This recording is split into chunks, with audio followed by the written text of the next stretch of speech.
요한복음 말씀을 주일 새벽 예배 때마다 이렇게 은혜 가운데 살펴본 것이 이제 2년이 채 넘어서 오늘 말씀까지 이르게 되었습니다.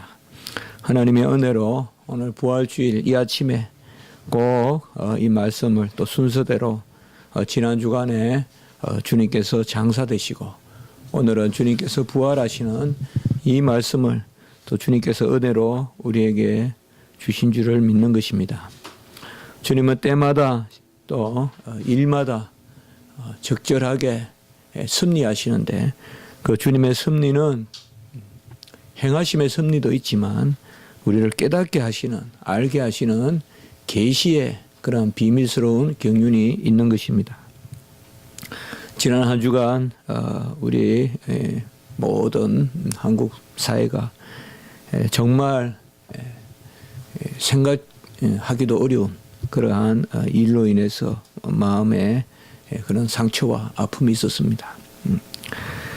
학생들이 수학여행을 가고 또 그 가운데서 배가 침몰하고 누가 봐도 전시도 아니고 평상시에 계속 다니던 그 항로에서 그런 일이 일어나고 무엇 하나 조치가 되어 있지 않고 처음부터 모든 것이 다 마치 그 사고를 향하여 가듯이 배도 문제고 사람도 문제고 하나라도 좀 돌이켰으면 좀 제대로 했으면 그것까지는 이르지 않았을 것인데 하는 그런 마음도 가져봅니다만은 어떻게 보면 매번 일이 생기면 우리가 이렇게 다시 생각해 보는 것 이게 어떻게 보면 우리 사회의 그러한 모습이 아닌가 생각을 해봅니다. 대체로 일을 완전히 잘할 수는 없고 어느 곳에든 사고는 있지만은 저도 미국 또 영국 또 이렇게 공부하면서 그 사회를 알려고 한 것이 아니라 그냥 살면서 느끼게 되는데 그런 사회에서 이런 사고가 과연 가능할까? 이거는 절대 아닌 것 같아요. 분명히 너무 주먹구구식으로 정말 안전 불감증에 걸려 있고 또 너무 배금주의, 상업주의, 무조건 돈이면 되는 어떤 상술, 그냥 수단과 방법을 안 가리고 실적만 쌓는 어떤 개발도상적인 그런 생각들이 아직까지 팽배해 있고 또 무엇보다도 직업을 정하거나 할 때 어떤 직업 소명에 그런 의식이 없다. 제가 대학교 때 카네기 인생론을 읽으면서 그런 부분이 있더라고요. 사람은 선장이 되려고만 하지 배를 모는 것을 배우지는 않는다. 배를 잘 모을 생각은 안 하고 선장만 되려고 한다. 물론 이번에 어떤 분을 지칭해서 제가 그렇게 이야기하는 것은 아닙니다.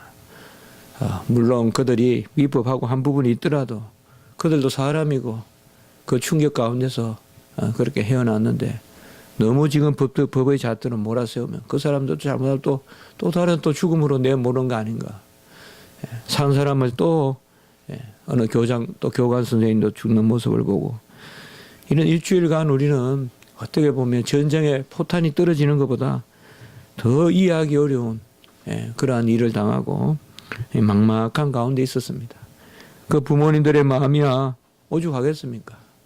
이 추운 바다에 아이들을 수장시켜 놓고 또 살았는지 죽었는지 확인도 할 수 없고 이것이 그냥 사회의 일로. 저도 어젯밤에 자기 전에 이제 생각을 해보니까 어찌 아이들이 살았겠는가. 어제까지는 그래도 가능성이 있지 않겠나 생각했는데 어떻게 살았겠습니까? 4일간 먹지도 못하고. 그 생각이 불현듯 들더라고요. 그냥 공기만 있으면 산다 이 생각을 우리는 계속 하는데 공기가 있어도 먹어야 살죠. 또 그 기진맥진한 가운데 바다에 또 짠기가 계속 올라올 텐데 어떻게 그렇게 되겠습니까? 그래서 마음으로 참 힘들다 하는 생각을 했습니다. 어떻게 보면 요나의 뱃속과 같이 어두운 가운데 주님의 장사와 같은 그러한 지난 한 주간이라고 우리가 볼 수 있겠습니다.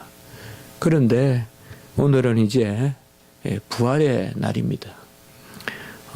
작은 일이라도 된다면 그런 어둠 후에 빛이 있다는 것을 유족들이나 가족들이나 또 친구들이나 또 선생님들이나 다 좀 생각하고 이겨나가야지.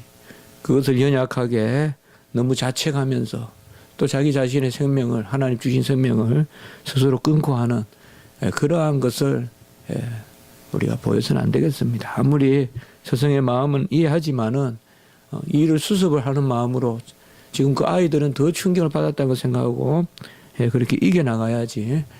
그런 식으로 하면 그 슬픔이 더 얼마나 그 학부모들에게 도무지 이 의미를 찾아볼 수 없게끔 만드는. 여하튼 우리가 기독교적으로 이렇게 무슨 억지로 말로만 간념으로만 참 도움의 손길도 뻗칠 수 없는 가운데서 저도 우리 교회가 어떻게 도울 일이 있을까 한번 생각해 봤어요. 그래 후회라도 이번 일로 더 어려움이 있는 사람을 우리가 잘 알아보고 도울 일이 있으면 우리 교회가 아무리 약해도 조금이라도 도우면 좋겠다. 이번에 그런 생각을 한번 해봤습니다. 정말 어두움의 요나의 뱃속과 같은 그곳에 우리 아이들이 있지만은 비록 육체적으로 그들이 죽더라도 또 부활의 삶이 기다리고 있기 때문에 특별히 우리 믿는 부모님들은 그 가운데 위로를 얻고 그 가운데 다시 추스려야지. 너무 우리가 이 땅의 삶을 그저 그대로 액면 그대로 봐서는 안 되겠습니다. 초대교회나 또 우리 기독교 전통은 생명에 대한 또 사망에 대한 그런 뚜렷한 신학적인 그런 교리적인 입장이 있는 것입니다. 그렇기 때문에 분명히 슬픈 일이고 담을 수 없는 일이지만 그것을 그저 내 마음속으로 인간의 정리로만 생각해서 너무 극단화시켜서 그렇게 하는 것은 역시 우리 기독교적이지 못합니다. 우리가 좀 이 시점에서 이런 말들이 힘들게 들릴 수도 있겠지만 분명히 부활의 빛에 큰 은혜가 있어야 됩니다. 그러나 그 가운데서 우리가 뜻을 생각해야 됩니다. 저는 항상 이런 일이 있을 때 혹시 뭐 상담이라든지 이런 거 하게 되면 꼭 그렇게 이야기를 합니다. 잊으려고 하지 말고 뜻을 생각해라. 잊으려고 생각하지 말고 뜻을 생각해라. 분명히 우리 믿는 자녀들은 주님께서 거품이 않으시고 주님께서 모든 일을 주장하시기 때문에 그 너머로 마치 모든 것이 멸절하듯이 그런 마음으로 너무 극단적인 그러한 마음을 품는 것은 온전치 않다. 이번에 한 분이 지나가듯이 이야기했겠지만은 뉴스에 슬쩍 스쳐가는데 우리가 이렇게 소란스럽게 할 게 뭐가 있냐. 기도합시다라고 하는 그러한 그 학부모 한 분의 말이 지나가는 말같이 들렸을 때 얼마나 힘들겠냐. 그러면서도 하나님 은혜를 주셔서 저렇게 하고 있구나. 정말 뭐 우리가 꼭 부모가 아니라도 이런 마음을 다 가지고 있을 텐데 정말 우리 부모된 마음 또 무엇보다도 이번 일을 통하여서 특별히 저는 그런 마음이 많이 가졌어요. 얼마나 이 사회가 지금 우리 자녀들 죽이고 있냐. 정말 사랑은 없고 극성만 남은 게 우리 사회 아니냐. 얼마나 우리 부모님들 옛날에 오래 참고 얼마나 애썼냔 말이야. 우리 키우느냐고. 극성만 남아가지고 진짜 자녀를 사랑하는 건지 극성인지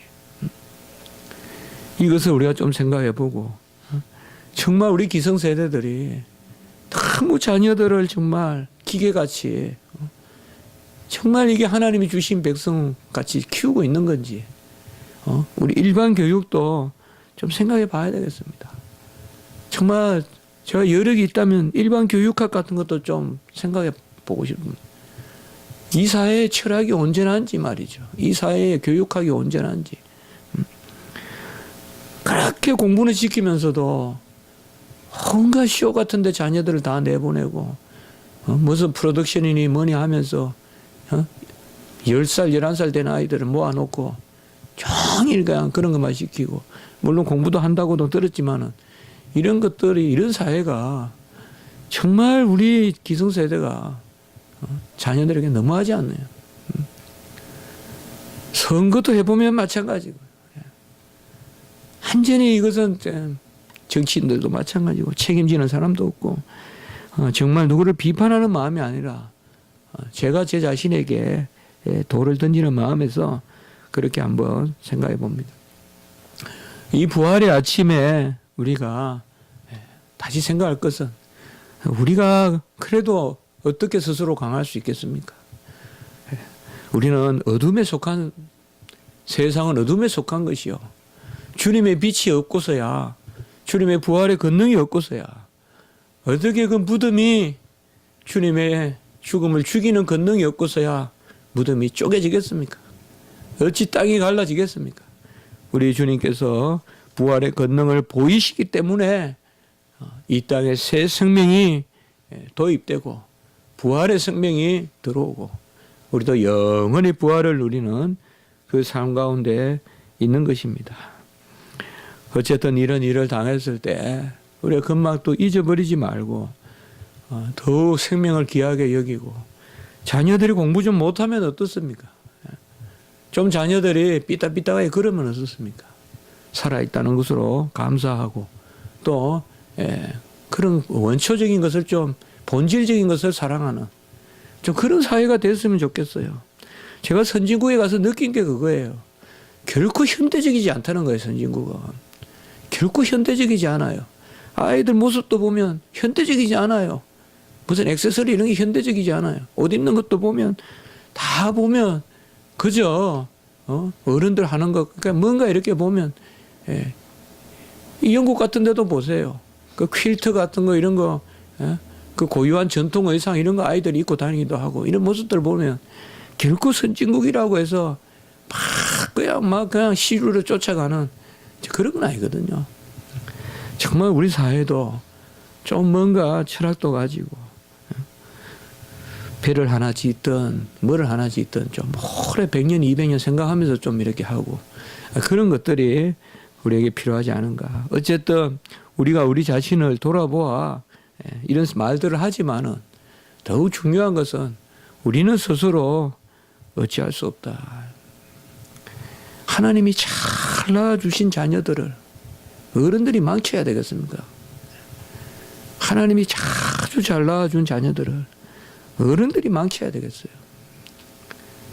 이것이 바로 우리 사회의 참 큰 병폐고 교육도 정말 바뀌어야 되고 소수 하나를 위한 99명을 희생시키는 이런 교육이 아니라 엘리트 하나 그 엘리트도 다 정신병이 들어있고 수석한 학생이 계속 컨닝해가지고 수석했다는 거 저번에 뉴스에 나오더라고요. 고시까지도 다 컨닝해가지고 하려고 하고 근데 직장 가서도 계속 1등 강박관념이 있어가지고 결국 시험지를 훔치러 들어갔다가 뭐 컴퓨터인가 어떻게 해가지고 저번에 뉴스에 나오더라고요. 이게 지금 우리 사회예요. 소수 5명, 10명을 위해서 나머지 90명, 99명을 희생시키는 교육. 다 학원에 모아놓고 전부 나머지 학생들은 그냥 희생되는 거예요. 희생. 몇몇 학생들 대학 보내기 위해서 나머지 학생 다 덜러리예요. 다 그런 거예요. 제가 보니까. 이런 것들이 뭐 우리 때는 그런 게 없었는 건 아니지만은 우리 때도 입시도 있고 했지만은 어쨌든 이런 것들을 우리가 생각해 봅니다. 오늘은 조금 제가 설교 때 이런 말씀을 안 드리는데 마치 하나님이 말씀도 이렇게 꼭 순서대로 절대 제가 무슨 맞추려고 한 것도 아닌데 꼭 부활의 말씀을 부활 아침에 이렇게 정해서 강의하게 하시고 또 이번 주에 일은 너무나 사망과 부활에 오늘 아침에 제가 부활주의라고 생각하니까 이번 주에 일이 조금 위로가 되더라고요.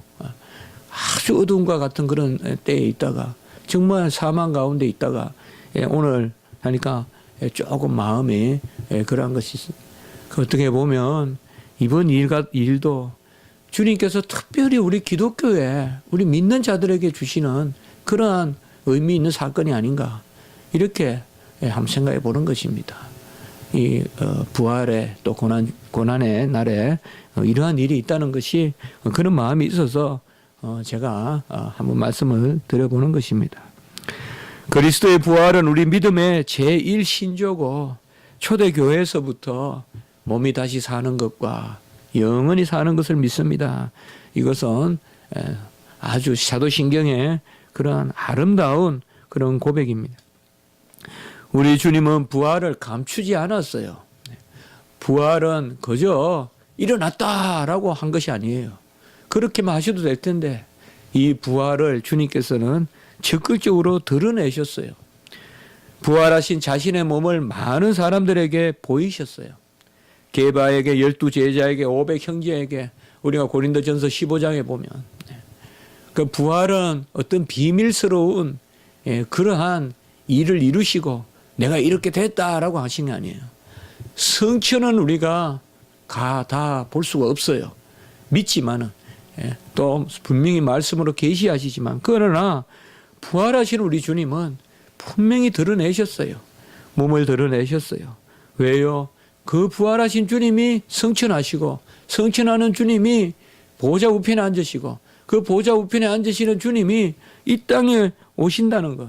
그러니까 부활의 모습을 보여주면 재림의 신앙까지 주시는 거예요, 우리에게. 부활의 신앙은 재림의 신앙이에요. 그때 우리가 부활하는 거예요. 예수님이 재림하실 때 우리가 부활하는 것입니다. 그러므로 주님께서는 부활의 몸으로, 영화로운 몸으로 우리에게 나타나시고 바로 오늘 요한복음 20장에서 이제 21장 마지막 장까지 우리가 남은 두 장은 이 주님이 부활하셔서 막달라 마리아에게 제자들에게 나타나시고 특별히 21장에 그 베드로의 그런 디베라 바닷가의 고백은 부활하신 주님이 이제 받으시는 고백이잖아요. 이래서 이제 앞으로 남은 두 장은 부활하신 주님이 어떻게 나타나셨는가 제자들에게. 특별히 이 요한복음은 그것에 관심이 있어요. 우리가 알다시피 요한복음은 바로 나사로를 살리는 일이 나타나고 내가 부활이요 또 생명이요라고 우리 주님께서 자기 자신을 드러내시죠. 안식 후 첫날 일찍이 아직 어두울 때 오늘 이 일절을 우리가 잘 보시면 좋겠어요. 여기에 새로운 시대의 여명이 열리는 거죠. 안식 후 첫날이니까 바로 주일이죠, 이제. 이때까지 안식일을 지켰다면 이제는 안식 후 첫날, 곧 오늘이죠. 주일이죠.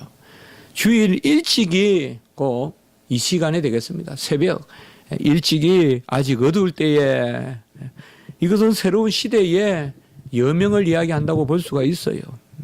아직 어둡다고 했으니까 어떻게 보면 이것은 전 시대를 표현하는. 왜 아직이라 했을까요?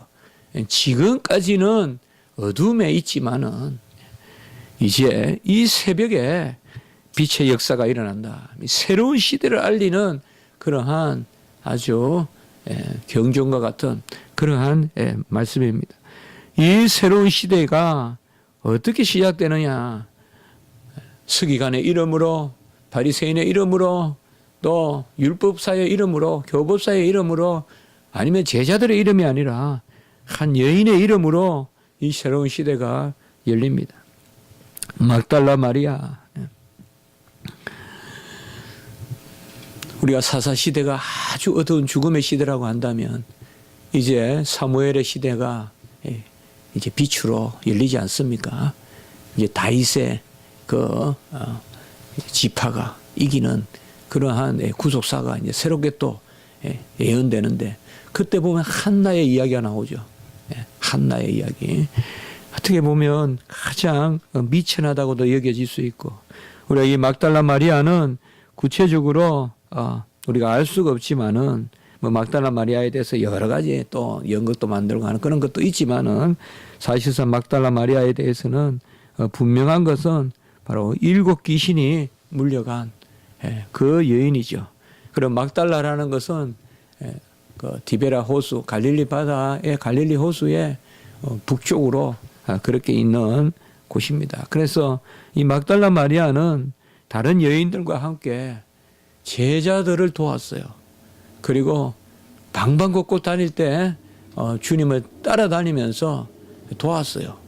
그러니까 우리가 12제자만 따라다녔다고 보기보다 여인들도 이렇게 따라다닌 거예요. 따라다니면서 특별히 여인들은 직접 복음을 전하지 않았지만 물론 말씀을 전했겠죠, 옆에서. 그러나 제자들과 같은 그러한 파송을 받거나 또 그런 것을 하지 않았지만은 계속 도왔던 그 바로 여자가 이 막달라 마리아입니다. 막달라 마리아만 이렇게 올라온 것은 아니에요. 우리가 마태복음, 마가복음, 누가복음에 보면 둘, 셋, 여럿 이렇게 나와요. 그러니까 막달라 마리아는 꼭 있고, 그리고 또 야고보의 어머니 마리아, 또 뭐 여러 이야기들이 나옵니다. 그래서 두 사람이 올라갔거나 세 사람이 올라갔거나 여하튼 여인들이 제일 처음에 이 안식 후 첫날 이렇게 무덤으로 올라가는 것을 볼 수가 있습니다. 주님을 처음 만난 분은 막달라 마리아예요. 네. 무덤으로 올라간 사람들은 여럿이고 또 무덤으로 올라간 사람은 오늘 이제 알려줘서 보면 베드로와 우리가 보면 다른 제자 2절에 보면 예수께서 사랑하시던 다른 제자, 이건 바로 사도 요한을 뜻하거든요. 사도 요한. 그렇게 요한복음의 저자를 뜻해요. 물론 아니라는 사람도 있을 수는 있어요. 그러나 대체로 이것은 우리가 그렇게 압니다. 그래서 시몬 베드로와 사도 요한에게 이제 이 여자가 이제 막달라 마리아가 무덤을 보고 문이 열리고 돌이 굴러나가. 그 돌은 가벼운 돌이 아니거든요. 누가 옮기기가 쉬운 돌이 아니에요. 무거워요. 근데 그 돌이 옮겨져 있고, 그리고 이제 거기 2절에 보면 사람들이 주님을 무덤에서 가져다가 어디 두었는지 우리가 알지 못하겠다. 2절에 보면 또 우리라고 했잖아요. 그러니까 이제 여자들이라고도 볼 수 있어요. 우리라고 썼기 때문에 복수다. 여하튼 올라간 사람은 막달라 마리아만 아니에요. 둘, 셋 혹은 그 이상일 수 있어요. 이게 뭐가 중요하겠습니까만은 왜 막달라 마리아만 이렇게 중점적으로 요한복음에서 조명하느냐 하면 우리가 다음 주에 보겠지만은 이 막달라 마리아에게 이제 주님이 처음 마리아야 하면서 불러요. 마리아야 하면서. 그러니까 부활하신 주님이 처음으로 이 막달라 마리아에게 말씀을 이제 건네세요. 그런 부분에서 이 막달라 마리아가 이렇게 중심적으로 이렇게 나타나지 않는가 볼 수가 있습니다. 다른 복음서에 보면 이 막달라 마리아와 여자들이 이제 기쁘기도 하고 근심도 되고 두 가지예요. 두렵고 기쁜 마음을 함께 가지고 막 다람쥐에서 내려가 가지고 예수님이 시체가 어디 갔는지 모르겠다 그렇게 하니까 제자들이 모여 있다가 미쳤구나라고 이렇게도 이야기하고, 그 가운데서 다른 제자들은 이제 따라오지 않고 둘만, 그러니까 베드로와 오늘 여기 사도 요한, 그러니까 베드로와 사도 요한만 에게만 알렸다. 오늘 말씀은 그렇게 되어 있지만은 다른 복음서에서 보면 베드로와 사도 요한에게만 알린 것이 아니라 베드로와 사도 요한만 올라온 것이에요. 그래서 11제자 중에 알려주니까 다른 사람들은 말도 안 되는 소리 하지 마라, 미친 소리 하지 마라, 저 여자들이 실성했나, 그렇게 하다가 이 베드로와 사도 요한이 올라오는 것을 볼 수가 있습니다. 칼빈의 주석을 보니까 이 제자들과 여자들의 신앙이 온전했다고는 보지 않는다. 이렇게 아주 이 부분에 있어서 칼빈은 이들의 신앙이 아주 온전치 않았다. 참 칼빈이 얼마나 믿음이 좋아서 이런 때 영적인 눈을 가지고 그렇게 보는지 모르겠지만은 그 시각이 참 맞죠. 진짜 부활의 신앙을 가지고 있었다면 이들이 이렇게 행동 안 했을 텐데 말이죠. 그렇게 이야기하는 거예요. 부활, 분명히 주님께서 부활을 예언하셨고, 그러면 그들이 믿음이 있었고 그 말씀을 제대로 받았다면 그들이 예수님의 부활이나 이런 것에 대해서 이런 식으로 대응하지는 않았을 것이라는 거죠. 특별히 제자들은 뭐 아까 말씀했지만은 여자들은 미쳤다고, 또 여자들은 전혀 이게 무슨 일인지 몰라가지고 예수님의 그런 시신이 어디 가고 없다. 그렇게 하고요. 그래서 칼빈의 주석에 보니까 그들의 신앙은 아직 뱃속에 머물고 있다 이렇게 표현하고 있어요. 어린아이는 젖을 먹고 더 자라면 딱딱한 것을 먹는다 했는데 젖을 먹는 신앙도 못 됐다 이렇게 표현하고 있어요. 젖을 먹는 신앙도 못 됐고 아직까지 뱃속에서 태아가 있듯이 그 정도 신앙밖에 안 됐다. 특별히 부활 신앙에 있어서 부활의 도를 몰랐다 이거예요. 부활의 도를 몰랐다. 그런데 칼빈이 잘 표현하는 거 있죠. 그가 특별히 기독교 강요에서 보면 믿음의 장에서 그런 표현을 쓰죠. 한번 우리에게 믿음을 주시면 꺼져가는 죄에도 온기가 남아있듯이 그 믿음을 다시금 살리셔서 우리가 하나님 편으로 나오게 하신다. 그런 표현이 있죠. 그런 것도 여기서 또 주석에다 보니까 그런 표현을 썼어요. 그래서 바로 제자들의 믿음이 꺼져가는 죄와 같아도 그 가운데서 그들에게 다시 온기를 주어서 그들을 다시 돌이키는 그러한 역사가 있었다라고 이렇게 말하고 있습니다. 오늘 9절의 말씀에 보면 그들은 성경에 그가 죽은 자 가운데서 다시 살아나야 하리라 하는 말씀을 아직 알지 못하더라라고 이렇게 말씀하고 있습니다. 이것은 구약의 특별히 시편 16편 10절에 보면 주의 거룩하신 자로 썩지 않게 하실 것이니라는 그 말씀이 있습니다. 그러니까 이들은 아직 구약의 말씀도 잘 알지 못하고 그리고 예수님의 예언의 말씀도 그대로 새겨듣지 않은 그러한 상태에 있었다. 우리가 주님께서 이 제자들을 만드는 방법을 보면요. 아까 제가 말씀을 드렸지만 우리가 나누었지만은 왜 주님께서 나타나셨을까요? 나타나셨을까요? 우리는 잘 생각해 볼 필요가 있다고 저는 생각해요. 이것은 많은 것이 있지만 교육적인 거예요. 제가 봐서는. 부활하신 주님께서 나타나셔서 바로 제자들에게 믿음을 주시는 거예요. 제자들을 이제 가르치시는 거예요. 우리가 주님이 제자들을 가르치는 모습을 보면 정말 오래 참고 가장 그때 기다리셨다가 필요할 때 하시는 것을 볼 수가 있어요. 막 몰아서 내가 부활할 거다 하면서 막 교육시키시듯이 안 해요. 딱 예언하시고 또 이때는 아직까지 그들이 이런 신앙이 없었어요. 그래도 이제 뭐예요? 도마도 돌이키시고 이제 다음 주에 우리가 보면 곧 이어서 나오죠. 도마도 돌이키시고 20장 후반부에 보면 그 다음에 21장에 보면 뭐가 나와요? 베드로를 돌이키죠. 3번 디베라에서. 그 제자들을 만드는 거예요. 제자들을. 이 부활하신 주님이 제자들을 만드는 거예요. 이것을 보면 참 주님의 이러한 제자 양성 또 제자를 세우는 이 방법이 정말 참 지극한 그러한 질서 가운데 있다. 저도 학교에서 가르치고 하지만은 조금은 알겠어요. 기다려야 된다는 거죠. 기다려야 돼요. 절대 여물지 않거든요. 하루아침에. 어떻게 벼가 봄에 여물겠어요. 가을까지 기다려줘야 되거든요. 기다려 지켜봐 주고 또 어떤 시행착오가 있더라도 그때 크게 절망하지 않을 정도 도와주고 이제 그런 것들이 중요한데 바로 그런 것입니다. 바로 주님께서는 부활하신 그 증거를 드러내셨는데 보면 수건은 그 자리에 있고 세마포 옷은 그 자리에 있고 또 수건은 딴 데 놓여 있더라. 이런 것이 뭔가 다 하면 역사적 증거를 이야기하는 것입니다. 같이 한번 해봅시다. 빈 무덤, 나타나심 이런 것이 바로 부활의 큰 증거예요. 빈 무덤, 나타나심 그리고 이제 부활의 큰 증거는 드디어 제자들이 오순절 성령을 받으니까 부활의 도를 전하기 시작하는 거예요. 이런 것들이 주님께서 이 땅에 주신 큰 증거예요. 우리는 이렇게 크게 읽어야 돼요. 신앙생활 할 때.